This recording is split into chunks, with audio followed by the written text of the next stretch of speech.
Om Namo Bhagavate Vasudevaya. Om Namo Bhagavate Vasudevaya. Om Namo Bhagavate Vasudevaya.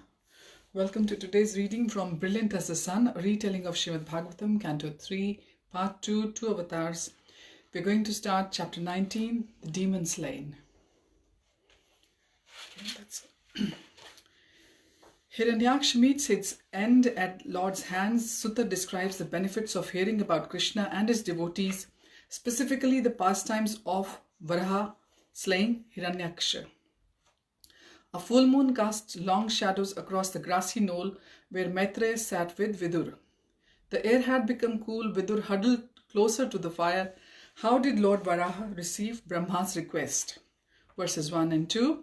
Maitreya said, Brahma's prayers were free of selfish motives. It was out of love for the Lord that he spoke, urging him to kill the demon before twilight increased his strength. Therefore Varaha relished his prayers, and to reassure Brahma, he glanced at him with affection.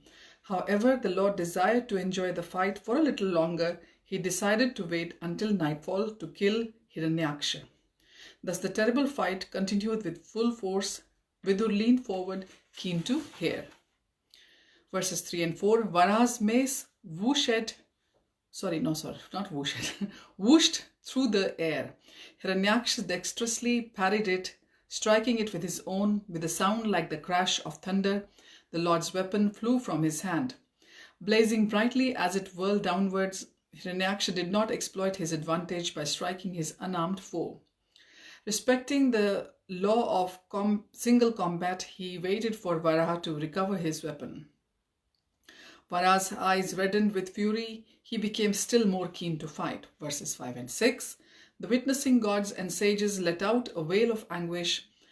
How was the demon overpowering the Lord? Acknowledging Hiranyaksha's love for righteousness, Varaha summoned his Sudarshan discus, which arrived at once, eager to serve the Lord. Hiranyaksha charged Varaha. As the Lord contended at close quarters with his foremost Vaikuntha associate, the watching gods and sages, unaware of what was really happening, called out, May victory attend you, pray dispatch him, play no more with this one. Verses 7 to 9.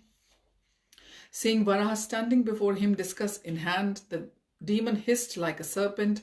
Biting his lip in rage, he glared at Varaha as if to incinerate the Lord with his eyes. Slashing the air with his terrible tusks, he lunged forward with the mighty cry, You are slain. Hiranyaksha's mace came down on Varaha with the force of a tempest. The Lord casually deflected it with his left foot, and it spun harmlessly to the ground. Verses 10 to 14. Varaha said, Take up your weapon and try again. Eager as you are to conquer me, the demon snatched his mace and, roaring tremendously, hurled it at the Lord. Varaha caught the mace as easily as Garud would seize a serpent. He sportingly offered it back to Hiranyaksha. Frustrated and humiliated, the demon shunned the proffered mace. Grimacing with concentration, he mystically summoned a flaming trident and flung it at the Lord. The trident sped through the sky like a fiery meteor.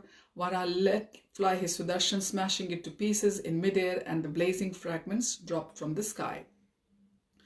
Verses 15 and 16. Incensed, Hiranyaksha rushed at Varaha. He pummeled the Lord's broad chest with his iron-like fists. Then he vanished. Although ferociously struck, Varaha felt no pain. Hiranyaksha's blows were like those of a child play fighting with his father. Verses 7 to 19. As dusk fell, the demon conjured various types of magic. The onlookers panicked, worried that the dissolution of the universe was nigh. Fierce winds blew from all directions. Dust clouds blackened the sky, covering the stars. Volleys of stones flew everywhere as if discharged by machine guns. Flashes of lightning lit up the night sky, and thunder rumbled and cracked. Pus, blood, hair, stool, urine, and bones rained down violently. Verses 20 to 22. Mountains discharged missiles like trees and boulders. Naked witches with wild hair flew in the sky armed with tridents. Hordes of murderous yakshasas and rakshasas marching on foot or riding horses. Elephants and chariots attacked Varaha, shouting, Kill him, chop him up, devour him. Varaha again discharged Sudarshan, dispelling the demon's mystical displays. Verse 23. At that very moment, in her hermitage, Diti's heart shuddered, blood flowed from her breast, and she remembered Kashyap's prediction that Vishnu would kill her sons.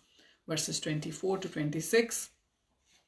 On the battlefield, Hiranyaksha became enraged to see all his magic forces dispelled. Appearing before Varaha, he tried to grasp him in his sinewy arms, intent on crushing him to death. To his amazement, he found Varaha standing outside the circle of his arms. He tried repeatedly to clasp the Lord, but each time he was thwarted. Roaring with frustration, Hiranyaksha repeatedly punched Varaha. His blows sounded like thunder cracks, but Varaha was unmoved. He indifferently slapped the demon at the base of his ear. Hiranyaksha wheeled his eyeballs, bulging, his arms and legs broken, his hair scattered. He fell down dead like a gigantic tree uprooted by the wind. Verses 27 to 28. The gods, headed by Brahma, crowded around the demon's dead body, which was glowing due to Lord's touch. His curved tusks appeared frightening, and he still bit his lip. Brahma said, "Oh, who could meet such a blessed death?" He was struck by a forefoot of the Lord, whom yogis seeking freedom from birth and death meditate upon in seclusion. While gazing on Vishnu's countenance, this crest jewel of Diti's son has cast off his mortal coil. Verse 29, turning to the astonished gods and sages, Brahma reminded them Hiranyaksha and his brother Hiranyakashipu are Narayan's personal assistants. They took birth as demons because of the Kumar's curse. After a few such births, they will return to their own position in the spiritual sky. Verse 30, the gods and sages prayed, "We offer you all respects, dear Lord. Although you are the supreme enjoyer of all sacrifices, you have come as a boar to save the universe. Your boar form is purely spiritual. It is fortunate for us that this demon, who has tormented the worlds for a long time, has now been slain. We, your devotees, are relieved."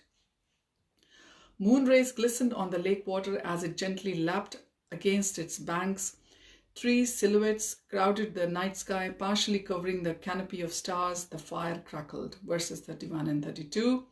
Maitreya stretched his back and then said, after killing the formidable Hiranyaksha, the Supreme Lord, the origin of the boar species, returned to his own abode where there is always an uninterrupted festival.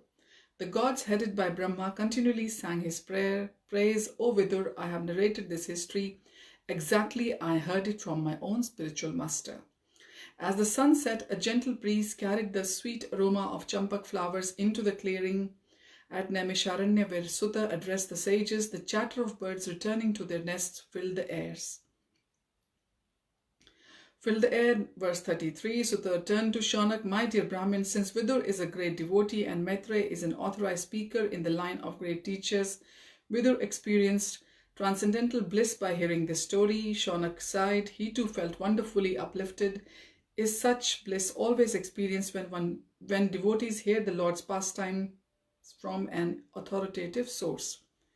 Verse 34, Sutta glowed with happiness. What to speak of Krishna's pastimes? We can also feel ecstasy when we hear of his pure devotees' glories. Dear sages, please consider Krishna's kindness just by hearing about him or his pure devotees. We can be delivered from all misery. Even an animal is freed from suffering if it somehow or other remembers Krishna. The sages murmured in surprise, Krishna delivers even an animal who remembers him. Verse 35, noting their disbelief, Sutta said, once the Lord delivered Gajendra, the king of elephants. He was bathing in a lake surrounded by cow elephants when an alligator seized his leg. His mates cried loudly. Realizing he could not release himself from the danger, Gajendra meditated on Krishna's lotus feet. Immediately the Lord appeared and saved him.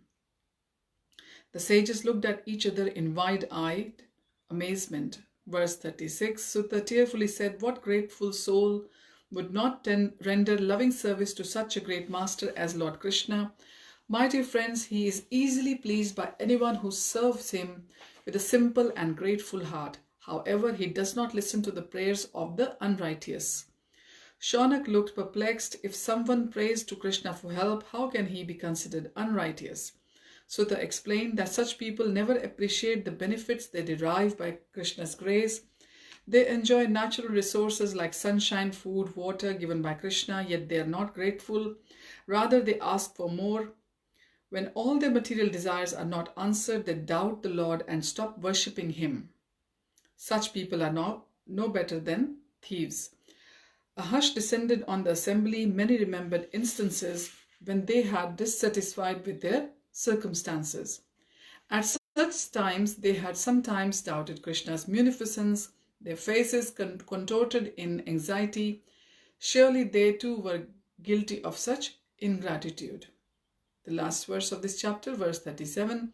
So the reassured them by taking pleasure in hearing or narrating Krishna's pastimes, such as I have related, one personally associates with him. This purifies you of all sins, even that of killing of a Brahmin. The sage's expressions relax how important it was to hear about Krishna, his incarnations or his pure devotees. Verse 38, this was the last one. So they added, the sacred narrative I have just recounted about the killing of Hiranyaksha will confer on anyone who listens to it extraordinary merit. If one desiring material benefits regularly hears it, he will attain wealth, fame, longevity, and all desired objects. If a warrior regularly hears it, he will become powerful in battle. If one listens to it at the time of death, he is immediately transferred to the Lord's supreme abode. And this ends the chapter 19, the demon slain. Next time we'll begin chapter 20, Vidur questions Maitreya. So the demons being killed by the Lord is also a big benediction, because they move on to the higher birth after that. So Jay and Vijay, who were born as Hiranyakashipu and Hiranyaksha from Diti and Kashyap Muni, one of them has finished their present birth, but they still have to take few more births before they go back to the spiritual sky again and to associate with Lord. So thank you for joining me in this reading. Please stay safe and look after yourselves and your loved ones. We will continue with our narrations next times. Thank you for joining. Hari Om Tat Sat. Hare Krishna.